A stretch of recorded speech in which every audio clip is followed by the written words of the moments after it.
Есмағамбеттің бұл сапары ауылына 4 жылдан кейінгі оралуы еді. Содан болар таңертеңгі пойыздан түскен бойдағы қарсы алушы туыстары, достармен болған ұшырасудың өзі кәдімгідей у-дулы болды. Біреулері құшақтап, біреулері сүйіп, біреулері тағы бір қапасы мұңын, шаруасын айтып қалып жатты. Күтіп тұрған жеңіл машиналарға мінулері, сосын аудан орталығында тұратын немере атасы Балмағамбеттің үйінің ауласына келіп түсіп жатуларының өзі абыр-дабырға, күлкіге толы қуаныш болып жатты. Бұл арада құшақтасулар, сүйісулер және пойызда қарсы алғандары бар, аулада қарсы алғандары бар, жапырласып әлі де ауыз жиып болмаған абыр-дабыр әңгімелерімен, асып төгілген мол күлкілерімен түгел үйге кіріп, жайлы дастарханға жағалай қонақтасып жатты. Алдымен шай ішіліп, сосын ет желінді. Бұл аралықта ағайын туыс, дос-жарандардың біразы өз шаруаларымен қонақтан рұқсат алып кетіп, оның есесіне тағы бір топ жаңадан келіп, әйтеуір арқа-жарқа көңіл мен қуаныштан орайған жоқ. Қайта ас кесін әдейі меңзеп келгендей, жаңадан келушілер тым көбейіп кеткендіктен ет табаққа 6-7 кісіден қонақтасып, сығылысып отырысқан жайлары бар. Ауыл үйдің арасын, ағайын сөзінің арасы жаңалықтарымен көп айтылғандықтан да астан кейінгі шай ұзақ ішіліп, дастархан жиналған кезде қошаметші ағайын, достар түгел орындарынан тұрып, қайтуға беттенгенде таңертеңнен бері тақымы жазылмастан отырған Есмағамбет те бұл тұста сыртқа өзгелермен ілесе шыққан. Ұзаққа созылған абыр-дабырдан кейін жалғыз қалып, әртүрлі жеміс ағаштары мен көкөністер өскен аулада әрлі-берлі жүру үшін ол үшін айтарлықтай бір демалыс еді. Күн тал түспіс болып қалған екен. Ағаштардың әрқайсына тоқтап қарап, сосын жоңышқалықты аралап келіп, күннің қысуы қуырып бара жатқандықтан жүзімнің көлеңкесіне кіре бергені сол еді. Мама, сенсің ғой ең дана, мәңгі дос сен ғана, деп әндеткен сүйкімді бала дауысын естіді. Бірақ Есмағамбет олай бір, бұлай бір бұрылып, маңдайынан бала көрмеді. Сөйтсе, үстіне су жаңа ақ футболка киген 4 жастар шамасындағы ер бала арнайы тіреу ағаштармен керілген жүзім сабақтарының ұзына бойына көлеңкесінің бір шетінде құммен ойнап отыр екен. Қолында ойыншық күрек, ойыншық шелек. Балмағамбет ағасының ұзатылған қыздары болатын. Солардың бірінің баласы болар деп топшылаған. Есмағамбет жүзім көлеңкесінде аяқтарын еңкейе басып балаға жақындады. Жақындап келген бала мұны байқаған жоқ. Мама, сенсің ғой ең дана, мәңгі дос сен ғана, деп әндеткен сүйкімді бала даусын естіді. Бірақ Есмағамбет олай бір, бұлай бір қарады. Жанына келіп, әй балақай, сенің атың кім дегенде барып бала Есмағамбетке бұрылды. Бірақ ойыншық шелекке, ойыншық күрекпен құм салу ісін доғарған жоқ. Атың кім дедім ғой, деп қайта сұрағанда барып бала ұяң күлімсіреп қана Сержан деді. Ақырын ғана. Кімнің баласысың? Күміскүлдің. Күміскүл кімнің қызы? Балмағамбеттің. Есмағамбет енді еңкеңдеп барып, анадай жерден қолдан ағаш орындықты алып, баланың жанына жайғасты. Есмағамбет енді Балмағамбет ағасының бір қызының кезінде оқуға түсе алмай, Алматыдағы базар маңында жұмыс істеп, тұрмыс құрып, одан тұрмыс құрған жігітімен қайда ажырасып жүргенін білетін. Қыздың әуелде өзі, сосын күйеуімен үйлеріне соққаны да есінде. Ажырасқаны бетіне шіркеу болды ма, кейіннен қыз үйге соқпайтын болды. Ал олардың осындай бала қалғанын есіткен емес. Тіпті осы бала болмағанда Қарындасының аты Күміскүл екенін де енді болмаса ұмытып қалғандай екен. Баланың бет-әлпеті өте сүйкімді еді. Оның үстіне мұның сұрақтарына жауап беруі де сүйсіндірді. Тілі сондай тәтті еді. Алайда кімнің баласысың деген сұрағына баланың әкесінің атын айтпай шешесінің атын айтуы Исмағамбетті қанағаттандырмады. Сондықтан баланың отырысымен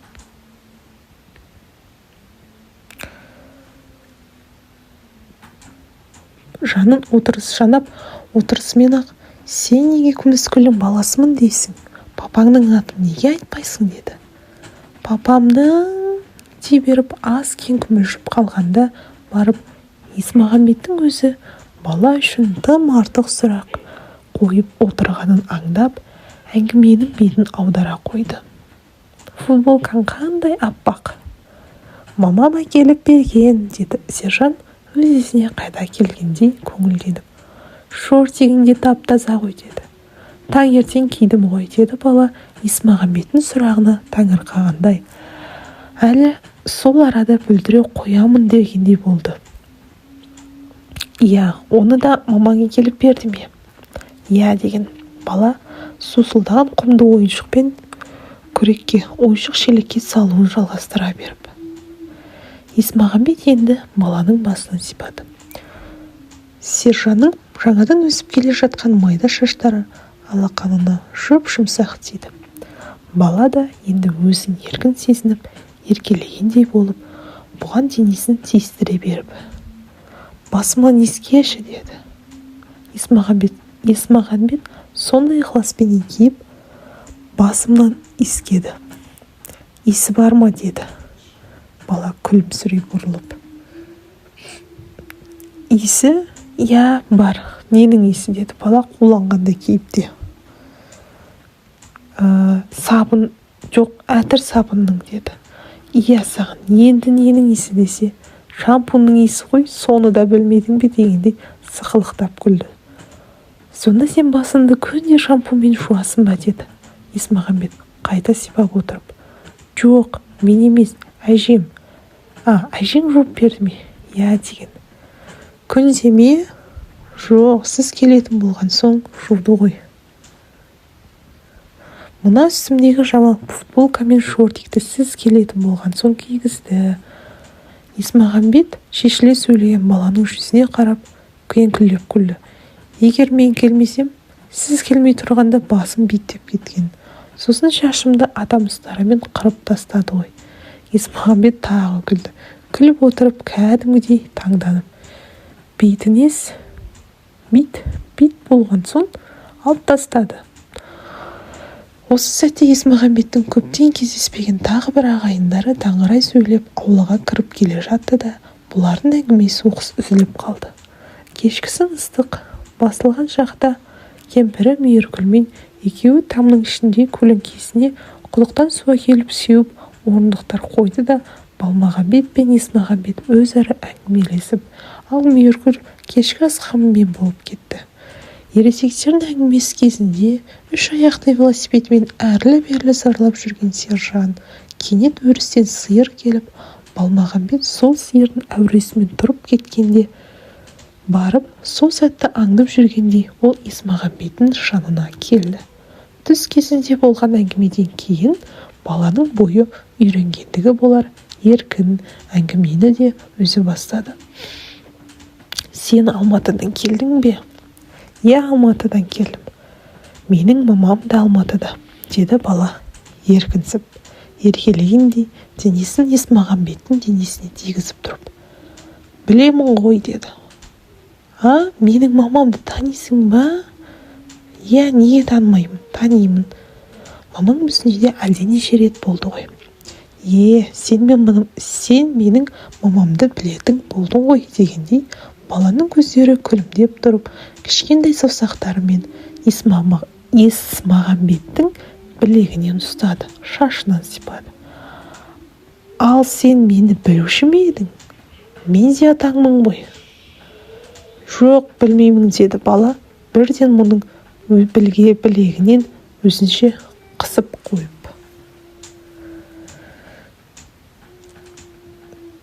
Әжем айтқан, атам айтқан, мамам да айтқан, бірақ көрмегенмін. Есмағамбет баланың басынан сипады. Тағы да ескешім, деді бала осы сәтте сықылықтап күліп тұрып. Есмағамбет баланың басынан құшырланып иіскеді. Оның осы ықыласы да сезімін қозғағандай, бала жайнап қуанып кетті. Шампунның иісі енді білдім бе деді. Білдім, бұрқырап тұр. Бұрқырап тұр ма? Әлі иісі кетпеп пе? Есмағамбет мейірленіп кетіп, баланың бетінен сүйіп, қатты қысып құшақтады. Сосын шын ықыласымен Алматыға барасың ба деді. Есмағамбет осылай деген кезде бала рас айтып тұрсың ба, әлде өтірік пе дегендей жалт бұрылып, оның көздеріне ұзақ қарады. Сосын сенгендей барып, ақырын ғана барамын деді. Күрсінді. Баланың күрсінгені соншалық ауыр болды ма, әлде өзі солай қабылдады ма? Есмағамбет қатты толқып кетіп, баланы қайта құшақтады. Бұл жолы оның бетінен әлденеше рет сүйді. Сүйіп болып, сержанның бетіне қараса, баланың екі көзінен жас сорғалап тұр екен. Өзінің де көмейіне өксік тығылып, толқып, тебіреніп, ол жалпақ алақанымен баланың арқасынан қағып отырды. Мен сені Алматыға алып кетемін, деді сеніммен. Сержан бұл жолы атасының өзін алып кететіндігіне шүбәланған жоқ. Сондықтан ашық жарқын күйде қашан кетеміз, деді бірден. Ертең ауылға барып қайтамын, арғы күні пойызға мінеміз. Бала жіп-жіңішке саусақтарын кезек бүгіп тұрып. Бүгін, сосын ертең, сосын арғы күн. Сонда кетеміз ғой? Кетеміз. Баланың қуаныстан еші шығып, екі беті ерде піскен алмадай албыртып тұрды. Сосын мен мамам әкеп берген шалбар мен топлыйымды киемін, деді кенет қиял қанатына мініп алғандай биікке қарап, елеулеп тұрып. Есмағамбет те оны қостай түсіп, осы футболкаң жарар деп беріп еді. Бала оған биігі бет алаурып, көзі оттай жанған күйі жалт бұрылып, мамам әкелген қып-қызыл гүлдері бар көйлегім ше дегені. Соны кимеймін бе? Мамам әкеліп берген ақ сызықтары бар қара көстемем ше, соны да киемін. Мамам айтқан, Алматыда жаз кезінде түн суық болады деп. Баланың осынша зеректігіне тәнті болып, Есмағамбет сержанды қайта құшақтады. Бала енді арман мақсатына жеткендей елеулеп тұрып, сосын екеуміз базарға барамыз ғой деді. Тағы да. Базарға неге барамыз? Онда мамам бар емес пе? Иә, мамаңа барады екенбіз ғой. Мамамды тауып алсақ, әр жағында папамды іздейміз бе? Олар базарда бір-бірінен адасып қалған ғой. Өйткені базар үлкен. Мамам айтқан, Алматының базарының мына шеті мен ана шетіне көз жетпейді деп, құжынаған халық көп деп. Мамасы мен папасы жайлы баланың шабыттанып айтқаны сондай, осы қалпында пойызға қазір мініп кетердей, тіпті пойыздан түтпестен ақ құс болып ұшып кетердей алып ұшқан екпін бар еді.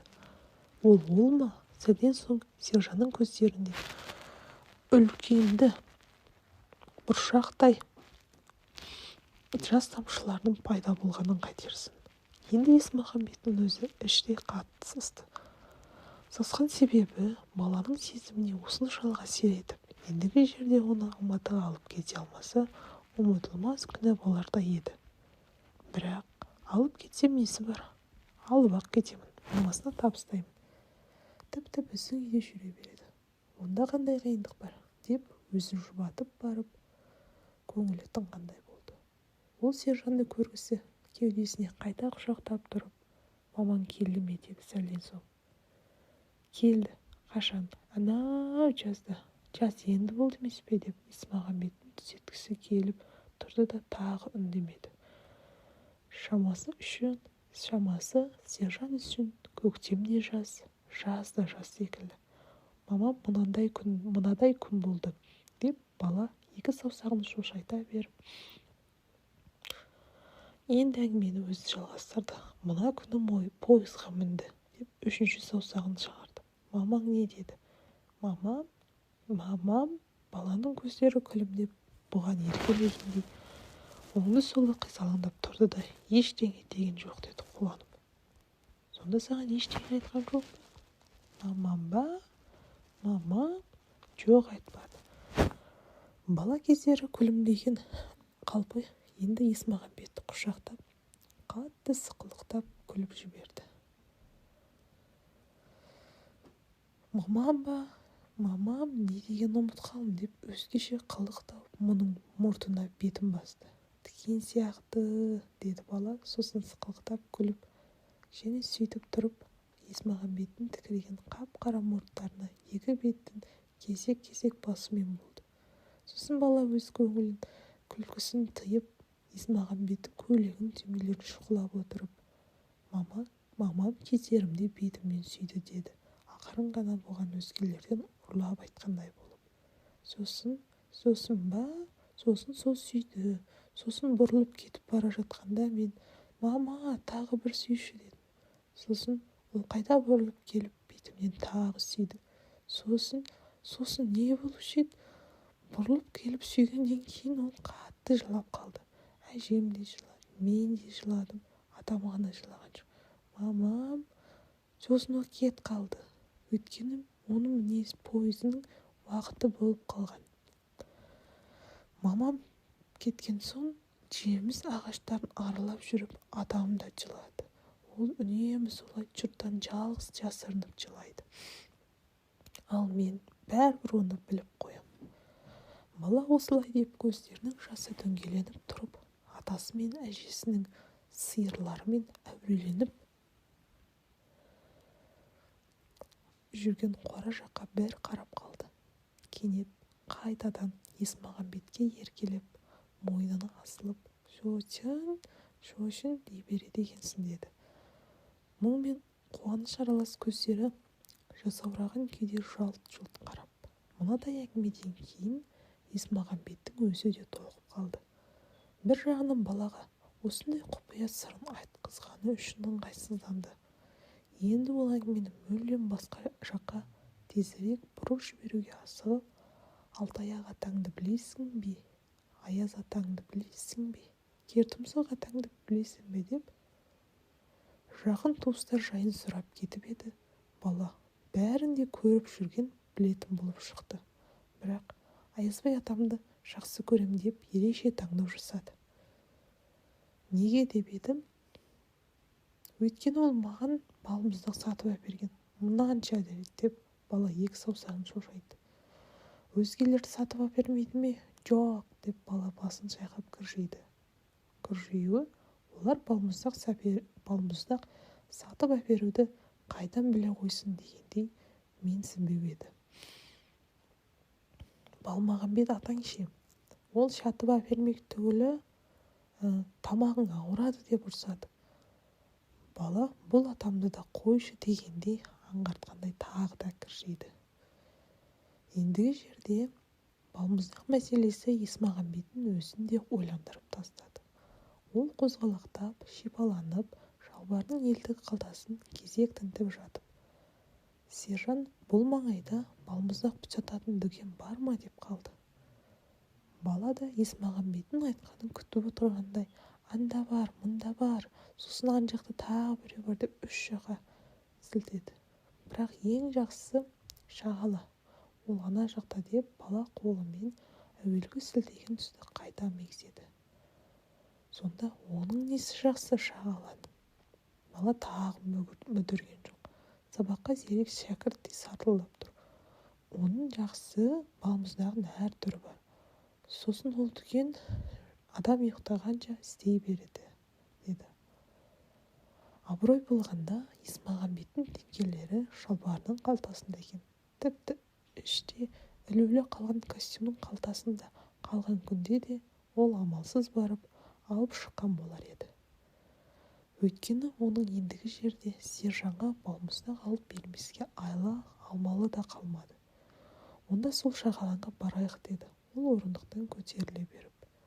Біздің үйге ол жақын, деді бала, оны ынталандыра түскісі келді. Алыста болса да барамыз, деді. Есмағамбеттің осы нық мінезі сержанға да қатты ұнағандай.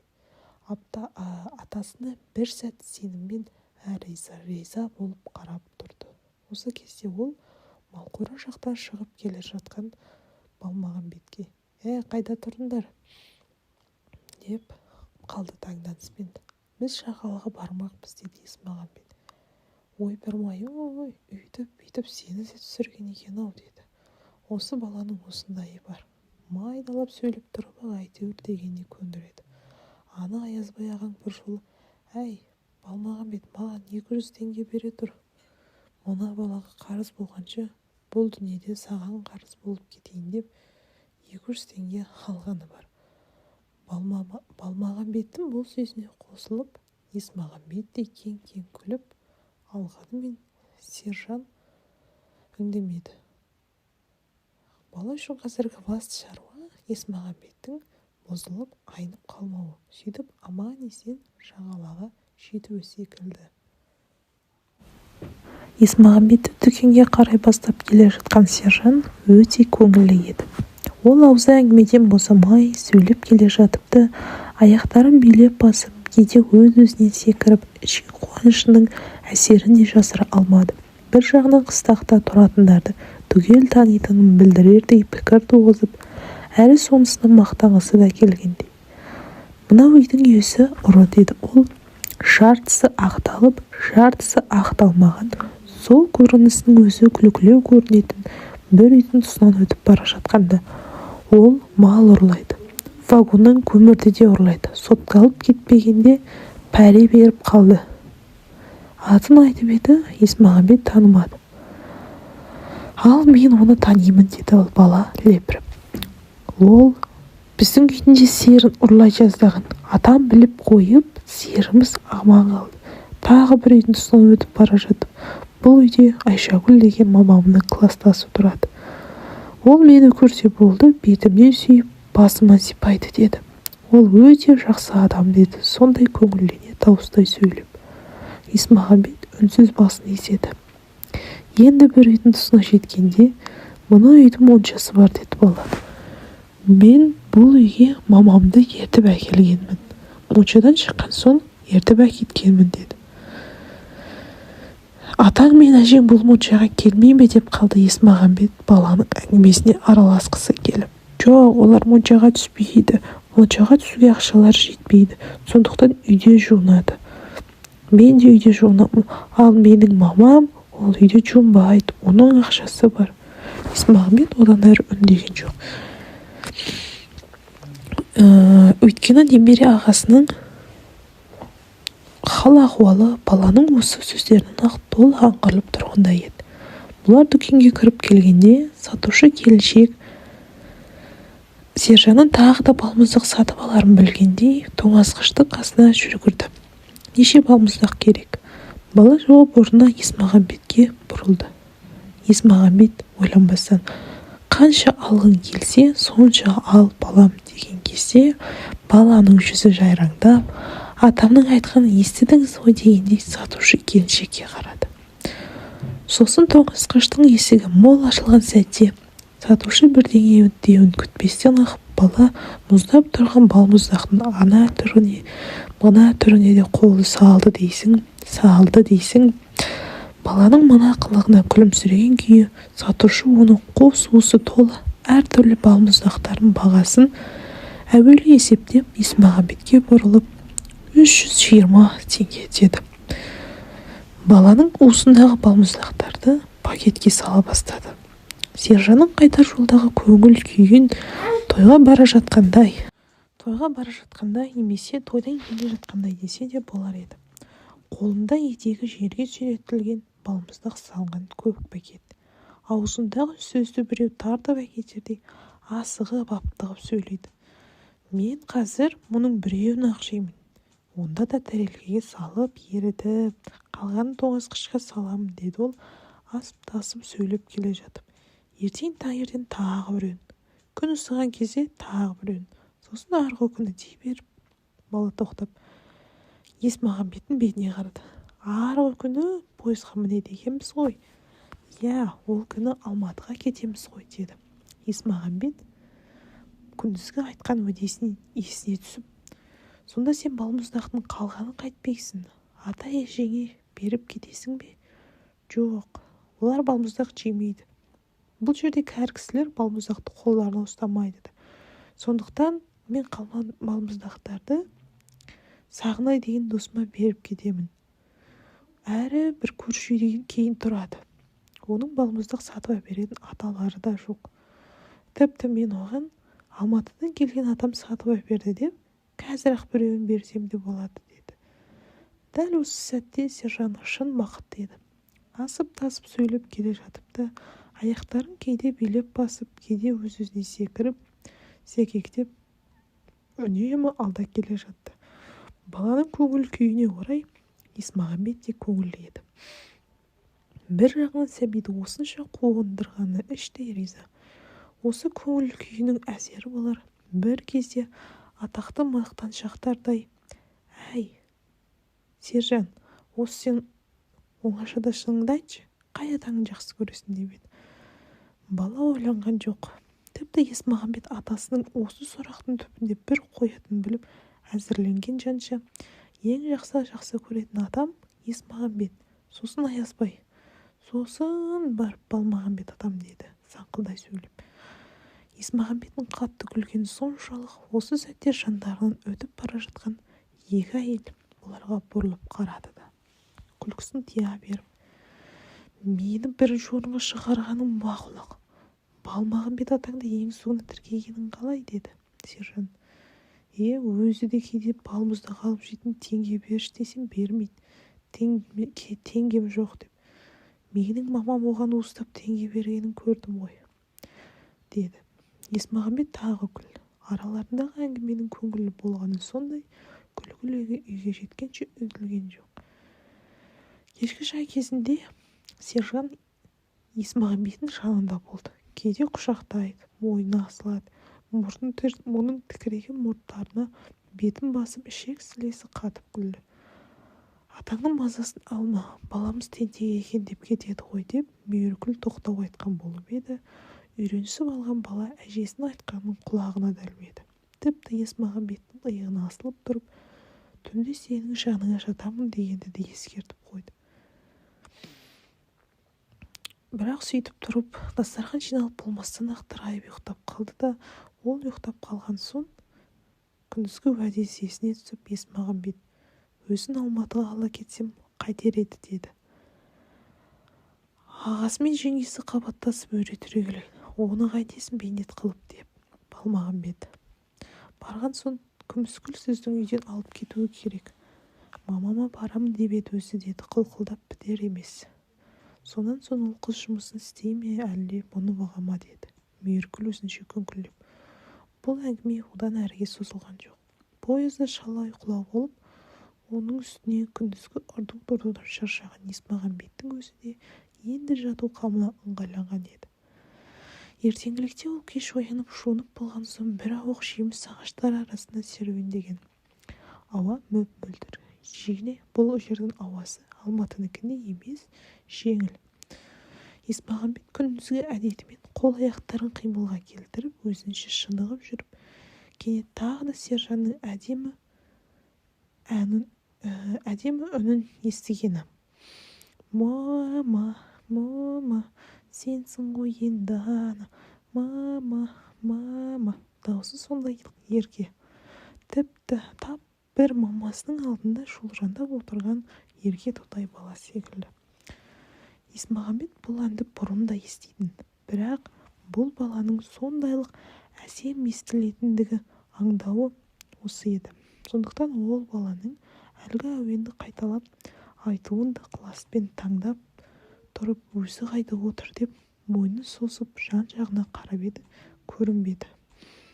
Есмағамбет дәл үстінен шыққан кезде бала орнынан атып тұрып, арсалаңдап келіп құшақтай алды. «Сен ерте тұрады екенсің ғой?» «Ерте тұрам мен, шалдар құсап» деп бала арсалаңдай күлді. Әлгінде «мома» деген сөз «мама» дейсің бе деді. Бала оған тосылған жоқ. «Менің солай айтқым келеді. Ол менің момам ғой» деп бала тұрып алды. Екеуі таңертеңгі шай үстінде тағы да қатар отырды. Сержан туралған нандарды Есмағамбеттің алдына жақындатып қояды. Шай құйылған кесесін Есмағамбетке алып береді. Оның кесесі босаған сәтте қайтадан әжесіне қарай ұзатады. Шайдан соң жеңіл машина келіп, енді Есмағамбет киінуге, ішкі бөлмеге кіргенде ере кірген соң, оңашалықты пайдаланып, «Қашан келесің?» деді. Оны жіберуге қимағандай сезіммен әрі Есмағамбеттің әр тұсына ілінген көйлегін, костюмын алып беріп тұрып. Амандық болса, ертең таңертең. Сосын осында болам. Сосын жолға шығу керек. Сосын, сен өзің сосын дей береді екенсің. Сенен үйрендім ғой, деді бала еркелей күліп тұрып. Есмағамбет кеше болған әңгімелерді есіне салғандай. Сержанға керегі екеуміз пойызға шығамыз, Алматыға бірге кетеміз деген сөздің тағы да қайталануы екенін Есмағамбет білмей тұрған жоқ еді. Ата-әжесінің келісімі болмаған соң, бұл жолы айта алмай тілін тістеп қалған. Болмаса ол сөз алдымен көмейіне келіп тұрды ғой. Ойындағы сөзі айтылмағандықтан болар, еркелеуін еркелеп, күлуін күлгенмен баланың көздері кешегідей ұшқын шасып, жүзі бал-бұл жана қойған жоқ. Керісінше, өңіне бір кірбің, көздеріне де мұң ұялағандай еді. Соның бәрін Есмағамбет байқаса да, байқамағандай болып сыртқа шықты. Сержан да ілесіп келеді. Бірақ бала осы қалпында, әншейіндегі көп сөзділігінен де оқысы арылып, томаға тұйық күйге енгендей. Есмағамбет мұны түсінді, бірақ сыр берген жоқ. Үлкендерге тән сабырлықпен елемеген болды. Ауылдағы туыстары арасында бір күн болып, ертеңіне мініп келген көлігімен аудан орталығына қайтып келе жатқанда Есмағамбеттің көңіл күйі шұбалау еді. Сондай күйге түсуінің де себептері болды. Бұл соқпаған 4 жыл ішінде тай құлындай тебісіп өскен 4-5 қатары дүниеден озыпты. Есмағамбетті көрген соң, олардың әйелдері мен балалары ебіл-дебіл шығып жылап қалды. Есмағамбеттің де кәдімгідей көңілі босап, көз жасына ерік берген сәттері болды. Бір топ шалдармен бірге барып, әуелге Құран оқыды. Ол арада жатқан әке-шешесі, өміріне, тағдырына қатысы бар өзге де жақын жуықтар бар еді. Оларды да бей-жай қалдырған жоқ. Қанша дегенмен өзі туып өскен ауыл емес пе?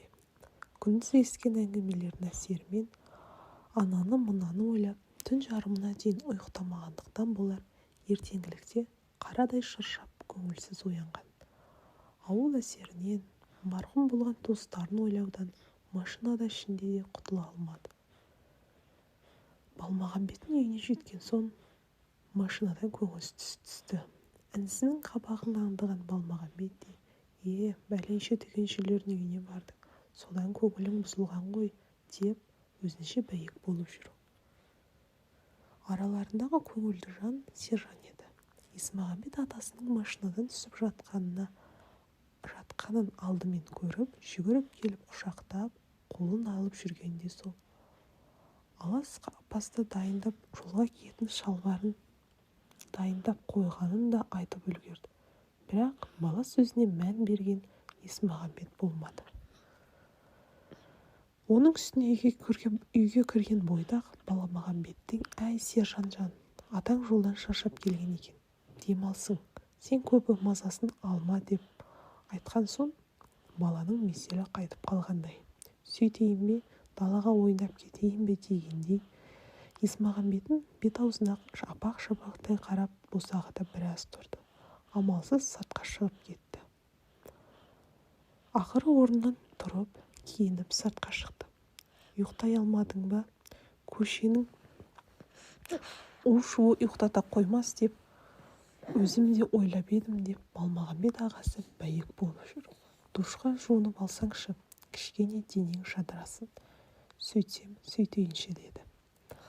Жуынып алған соң, Есмағамбет расында да кішкене сергіді. Өзін пойызға шығарып салуға, әрі қоштасып қалуға келген 2-3 іні достарымен де күндікке қабағын ашпай қойған кірбіңнен арылып, жадырап отырып сөйлесті. Көп ұзамай жеңгесінің үйге қыжылдаған самауырына да кірді. Шай үстінде әңгімелері тіпті қызды. Осы кезде ғана сержан оған жақындауға әзер мүмкіндік алғандай болып, енді Алматыға кетесің бе деген еркелеп сұрады. Кетпей қояйын ба деді. Жоқ, өзің біл деді. Бала одан өзге не айтасың дегендей бетіне қарап тұрды. Мөлдіреген қап-қара көздері әлі де үміттен құралақан емес екен секілді.